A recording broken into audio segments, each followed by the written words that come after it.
I'm Clinton O'Brien Sr., born 1918. That's, if I calculate that, that makes it 98. And I was drafted in March 23rd, 1941, and dignify that I was selected. And I was discharged in February 3rd, 1946. Peacetime Army started drafting in 1940, latter part of 1940. Of course, you registered for the draft, and I just registered like everybody else had to, and I didn't think anything else about it.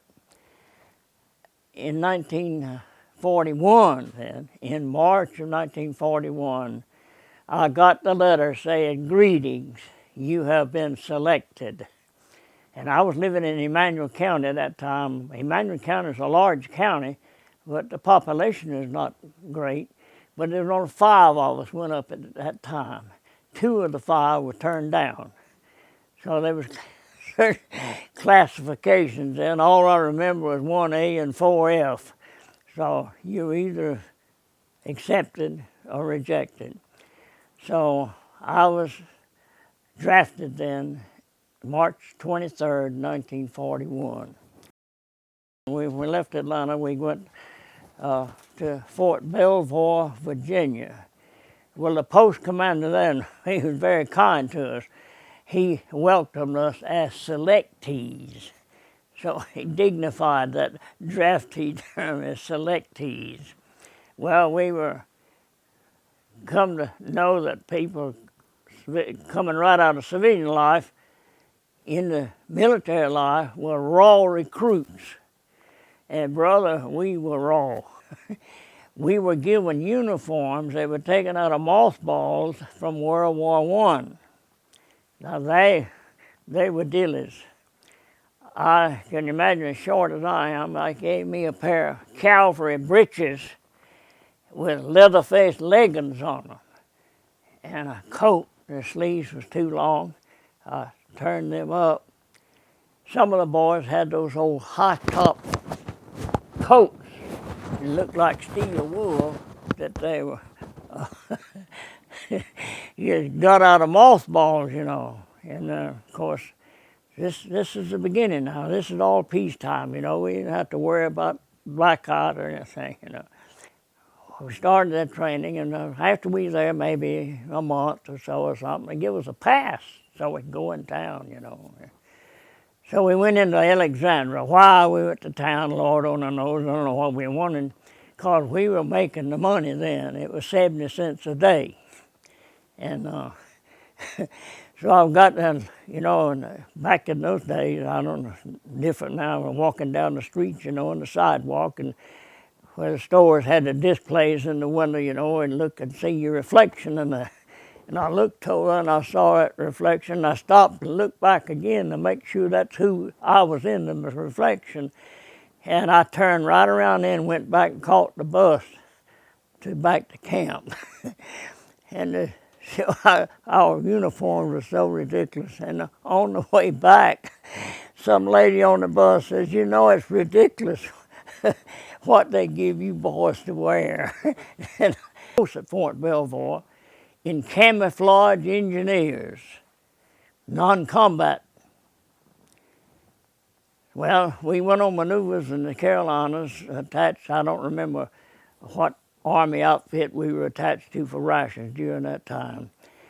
And I finished the maneuvers, and that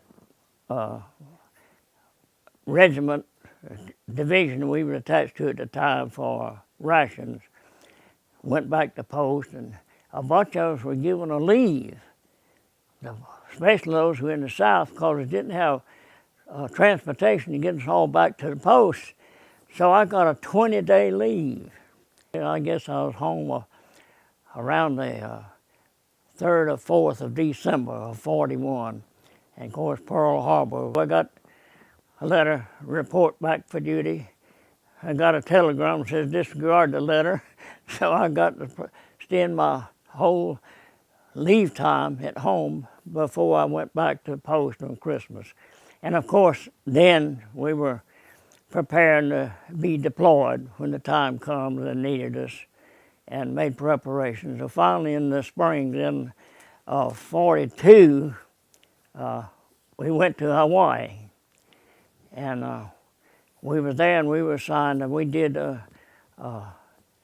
camouflage the coastal battery around Honolulu Harbor, not Pearl Harbor, Honolulu Harbor. Very little view. When I went in there to see, when I found out one of the boys that I remembered was still there, this fellow who was a second lieutenant when I left from over there, he was a captain then. And he saw me there and said, yeah, come on in. So they wasn't about to let, if it hadn't been for him, I wouldn't have been able to get in there at all. It was very, very close. It was, so I didn't actually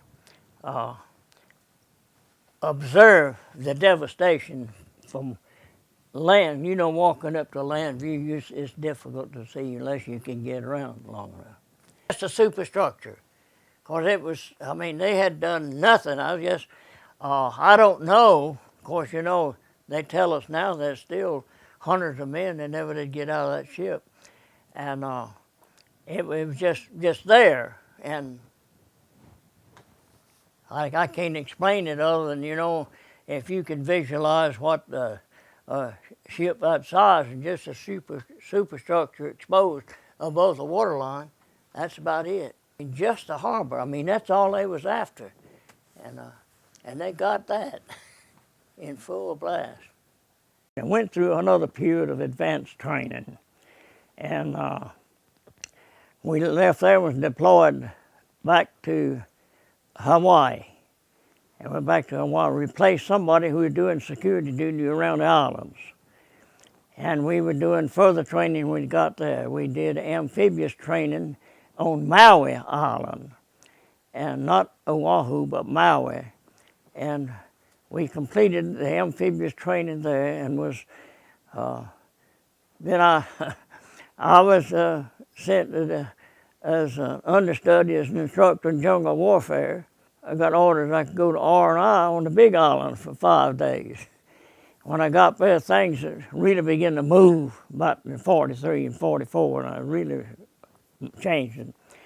So they sent me to, the Army had taken over the University of Hawaii for use, and so they sent me to Chemical Warfare School in the University of Hawaii. And I was back there. For the time that thing growed, they didn't know what was going on.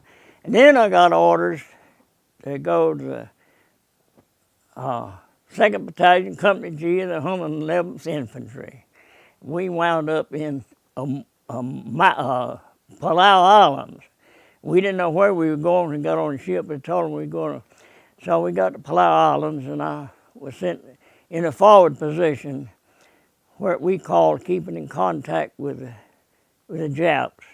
Now, the Palau Islands was a group of the Carolina Islands, just a little north east of Australia, just a little southeast of Philippines and that. I didn't know what we were doing there, but we said that. So I was out on Bear Casaroo of the Palau Islands for about 7 months. And they pulled us back to Peleliu, where they had the Battle of Peleliu, is written up in the history, to continue working. We were unloading supply ships, supplies.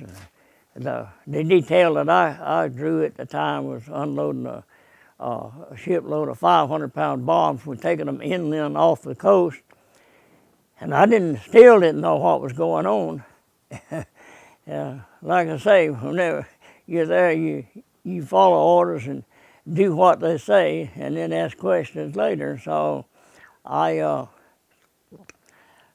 when I stayed back there for, I guess I was back there about 3 months when we heard the war in Europe, what the condition was there.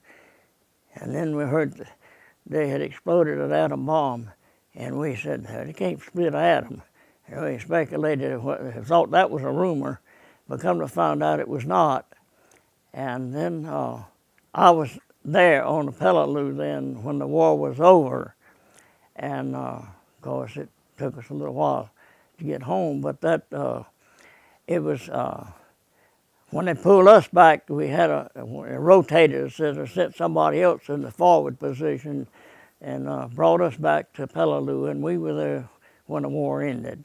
Thank God I come through it without any permanent damage in any way that reflected on my health to the extent that it prevented me from making a living.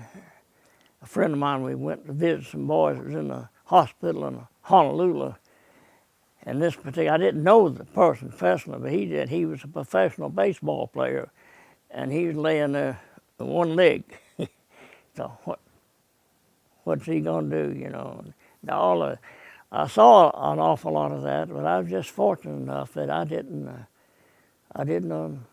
experience any bad, ill effects. Well, when I came home, and like I say, Sandra and Clint's mother met me at Fort Pike, and in the meantime, my folks had moved off the farm, sold out everything, and moved off the farm and moved to Dublin, Georgia. And I didn't know where. I didn't know. I had seen the house, but I didn't know. I hadn't been there since they lived there or anything, so I didn't know where. But Vivian knew where it was. So I got out of the car just before we got home. I didn't know what to expect. It had been so long since I'd seen them. I wanted to make sure that I knew them and that I was glad to see them. So I put on my coat, and I straightened my tie, and I dressed like I was supposed to be, you know. So I got there, and I didn't know what to expect. I didn't know. I just walked in. Of course, they were expecting me, and I was getting there. And I have a brother that's a preacher. He's 10 years older than I, and he was there when I got there. Of course, my mother and daddy, of course, and my brother hugged me. My family is not an emotional family. My mother, but not, and he had never hugged me before. And all those years, and I thought, well, that was just a new experience. But that, just the initial contact, when it was over, that was it. And everything else then settled in the routine.